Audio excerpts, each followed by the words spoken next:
put this up as a poll on Instagram, and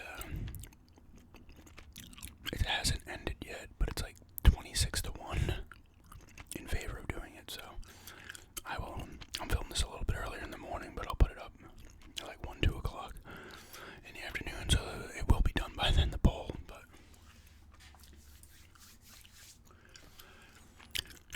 yeah. All right. Well, let me start with the first one here. 2 of these games were gifted to me through Amazon. By people through Amazon, by subs. So thank you again for the people who got them. But this one was one of them. Evil Within 2. Now this one I kind of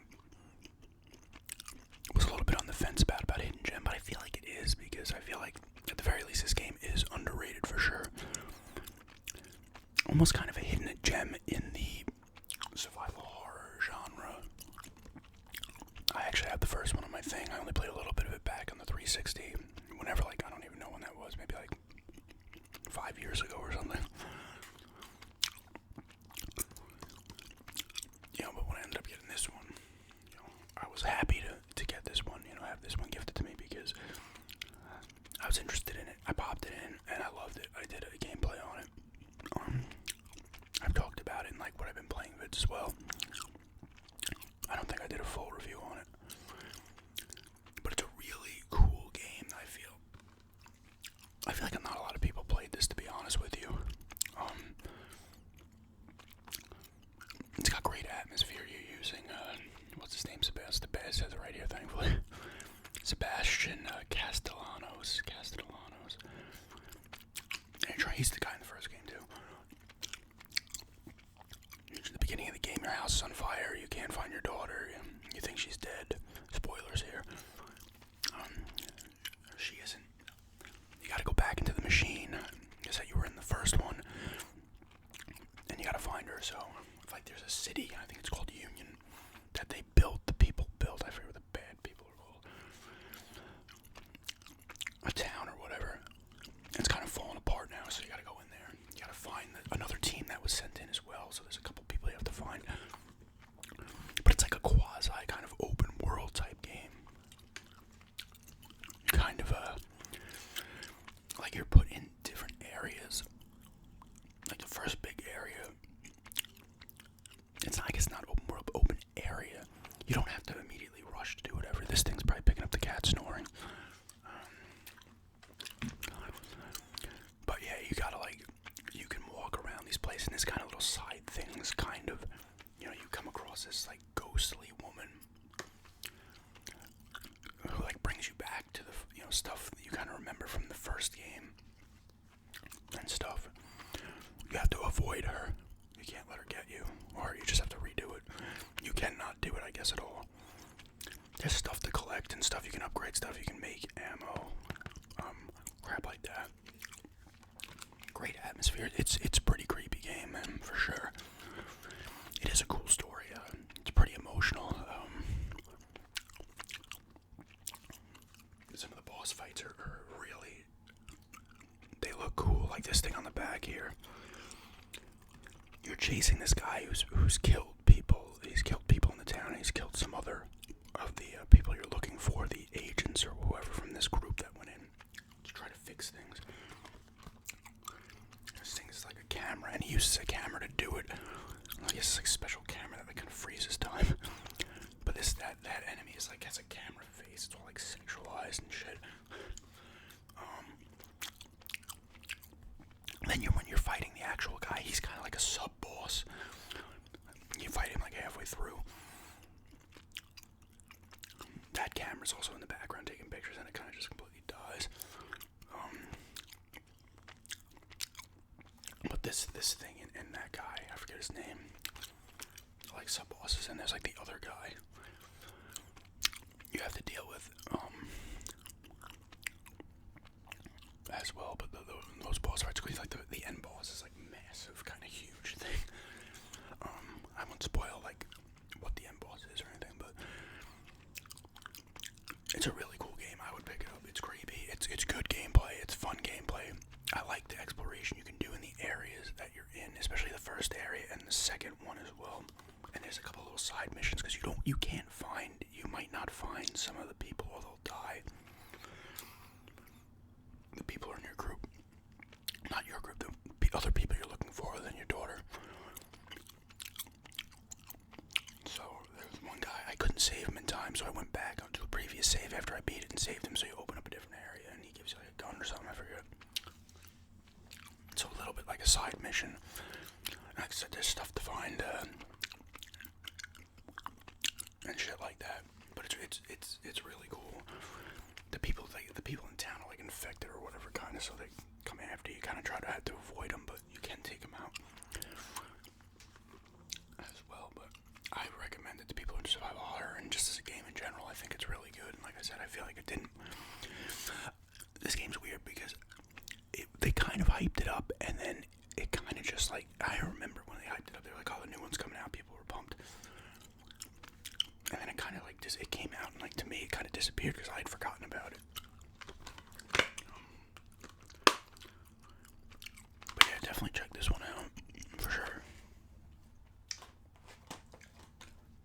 The second one here is one I got for Christmas. This is kind of like the funny one of the four. Man-Eater. As a shark here, as you can tell from the cover. It's kind of cool. You can upgrade your shark. You like the beginning of the game. I think I mentioned the beginning of this game. You're like using a shark and you're eating all these people, and these shark hunters, fishermen or whatever, come and grab you. And then the guy's like, the main bad guy is like, cuts open the shark you used and pulls out a baby, and he's like, I'm not gonna kill you. He like cuts it and throws it in the water so he'll remember it when it gets older, and that's the shark you use the rest of the game or whatever. And the guy, the shark, the baby shark bites the dude's hand off before going into the water. It's like so ridiculous. It's funny though. It's entertaining. But it really is. It's a full open world action RPG. The first shark PG. But so you're going around. I'm going around like you're in Louisiana. Like at least I think the whole game might take place down there, or I don't know if they call it Louisiana, but it's supposed to be that. So I'm going through like the swampish areas. There's alligators that might be too high a level for me, so they'll beat the shit out of me. There's like barracuda, other fish you gotta eat to get your health back. You can take out humans. There's a bunch of like different kind of missions you can do. You can find like resource chests kind of and get more experience. And you go to like in each area there's like a little base you can go to where you upgrade your shark. Kind of like, I haven't gotten to this. I admittedly have not beaten this game, so but I played enough of it to know that I enjoy it, and it is, in my opinion, gem. I remember I just came across this. I was searching Xbox games maybe on Best Buy. I'm like, what the fuck is this? It's not that expensive either. And it's pretty fun using the shark. Like, it's fairly easy to control. You can do like a tail whip and stuff, and usually bite down on the stuff, obviously, and shit like that. You can jump out of the water as well. And like I said, you'll see the levels of the other things you find. Like I said, alligators, barracudas, other different kind of fish that are tough, and then there's regular fish you can just eat. And like I said, there's humans and stuff. You can like jump onto boats, kind of, crush them. It's really enjoyable. It's like a good, like, you're not like, oh my god, this game's outstanding. But it is, in my opinion, I feel like it's not well known, and like I said, or maybe these are. I don't know, maybe let me know. You guys will let me know in the comments if they are overlooked, maybe, I don't know, but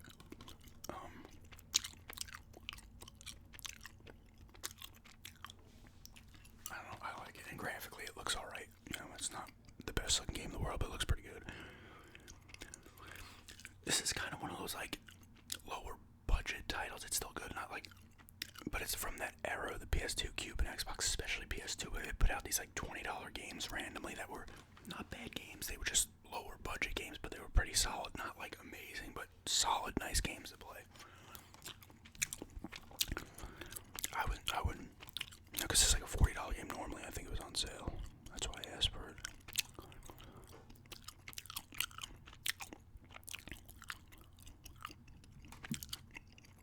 I said though, it is fun.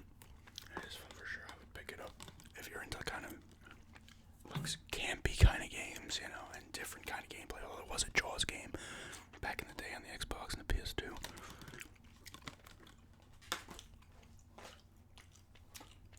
Second one. Okay. This one was also a gift, like Evil Within 2, so thank you to got it for me. This is called Cthulhu. I did a gameplay on this as well. Now this one, out of the 4 that I have here, I feel like I can safely say this is kind of a hidden gem. It's not a game, a hidden game, if you just want to call it that. And, I mean, I kind of hate the hidden gem in particular because it's so overused. There's so many videos of that, but I don't know. It's the easiest thing to call them. But this game definitely, I know, not. I'm sure plenty of people actually played it, or enough people played it, but this game should be played by more people. It's actually really cool. As the title, it takes place in, I forget the name of the town, but you like go there. You're beginning of the game, your guy is kind of like a drunk, and then this guy comes and he's like, you want to investigate, I believe it's his daughter had died. I won't spoil, and I'll try not to spoil much of this. You go and you investigate that, you go to this town, and you have like skill. It's kind of cool too, because like there's a drink on the table in the beginning, and you can kind of choose to take it or not, and I don't know how much that plays into the game later, but I didn't take any of the drinks, so I guess maybe there are different endings though. But then you go in, you go to the town, you gotta search it like a crime scene, and you can kind of do this thing where you like go back and you see what happens, and you can find like little clues and stuff, and you know, kind of replays what happened, kind of thing. There's only a little bit of shooting in this, and it comes towards the end. I'm pretty sure it's not any in the beginning, but you got this thing here. This is kind of a cool boss fight, actually. This thing here, I'm pretty sure it's this thing, the Shambler, I think it's called. This part we're in this person's house, and there's a bunch of paintings, and the thing comes out of the painting, and you have to find a specific knife inside. There's a bunch of knives inside the thing. You gotta figure out that you gotta use the knife on the painting to kill it.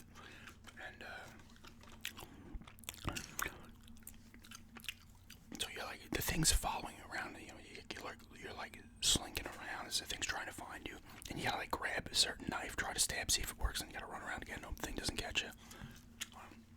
And then when you beat it, it gets sucked back in the painting. I believe you fight it again too later on. You might banish it from it to its other world after the second fight. But this guy is like, this group is trying to they're trying to like use the blood of Cthulhu, because you do eventually come across like the giant thing. And then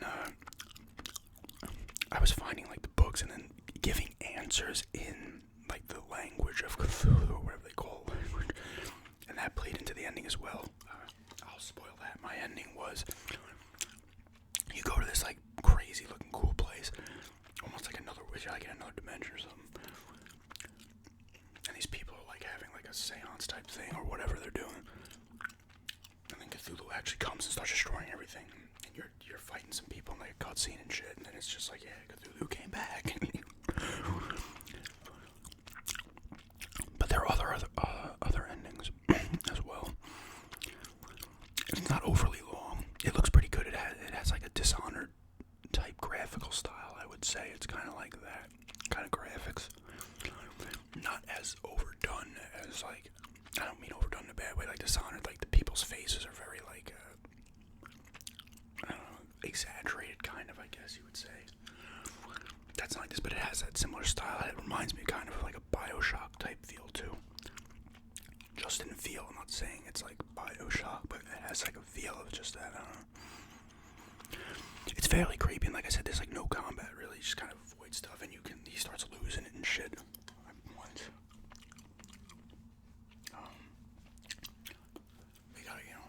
It's actually a really cool game. I enjoyed this one quite a bit.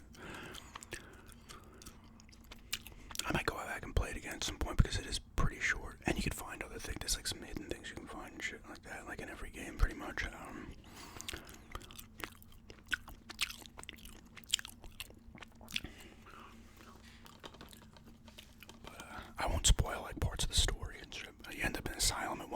escape, like early on. They're like, he's nuts, man. You gotta escape that. You gotta help out of there. But it's cool. It's pretty creepy. It looks fairly good graphically, and the gameplay is fun. It's more almost like point and click in a way, but it's definitely really cool. I definitely checked this one out for sure, and this is a fairly cheap game, I believe, so.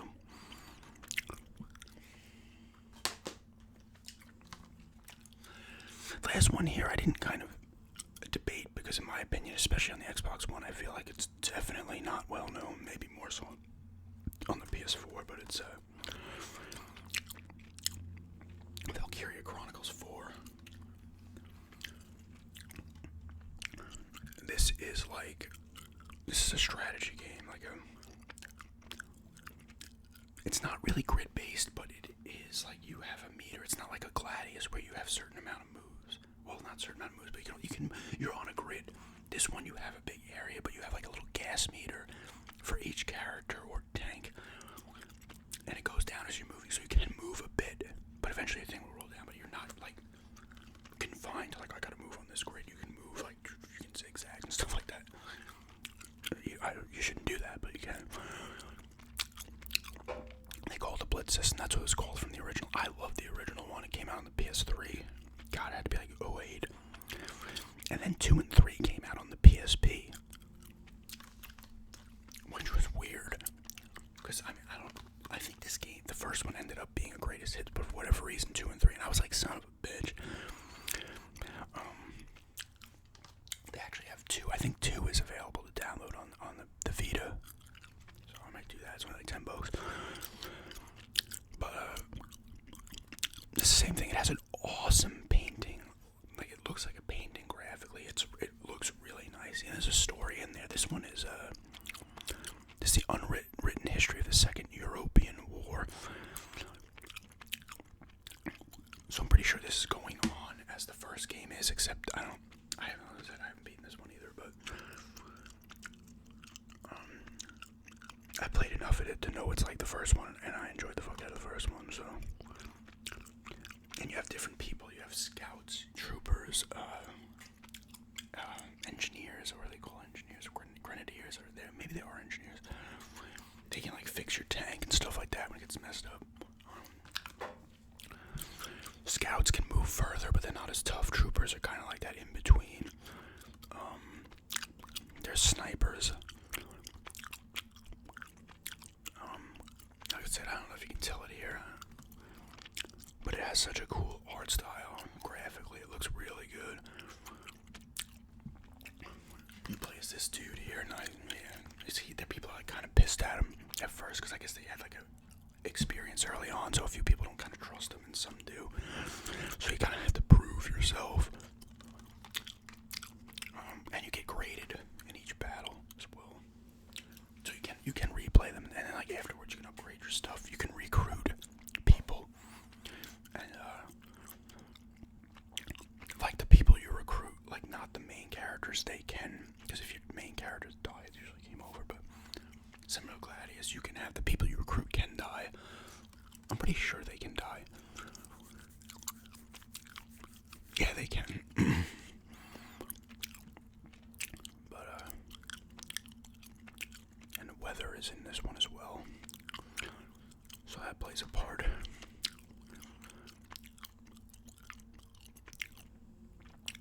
I don't know, this game's cool because it's a cool strategy RPG. Obviously you can upgrade weapons and shit like that, and I'm pretty sure your tank gets upgraded as well. And you can interact with the people and stuff. They all have like the kind of little stories, even the people you recruit.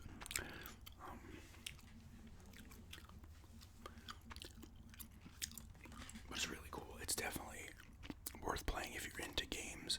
If you're into strategy RPGs like a Gladius or any of the, the first one or the other two on PSP, and you haven't played this one, they did make the other one that's not like this one, Valkyrie Revolution. That's more of like I think like a Dynasty Warriors type game. But it's cool, and the battles can take a while too. Like, you're sitting there and you gotta get into the tall grass, you gotta get behind cover. You don't want your meter to run out, and you're like left in the open, and people will take you out. And you have to do specific objectives in some of the missions too.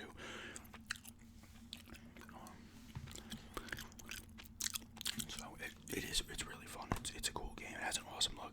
The gameplay's fun in these games. Like I said, I don't know how people maybe played it on the PS4, but it is definitely an Xbox One hidden gem, I feel, because the first one was not on the Xbox One. I think they might have released it on Switch. 2 and 3, I don't think came to anything other than the PSP.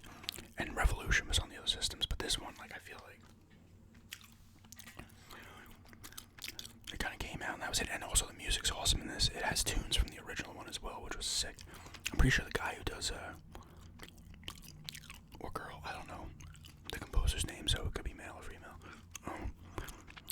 Either way, I'm pretty sure they did the soundtrack to Odin Sphere as well, because the music has a similar, it's not like the same tunes, but it has a similar feel. I'd have to look that up, though. Snoring cat. But yeah, definitely check this out if you're into these kind of strategy RPGs. It looks awesome, and it's fun to play, and, sometimes you'll take a beating, and you have to kind of trial and error, maybe you get your ass kicked, and it's like kind of a lot all strategy RPGs.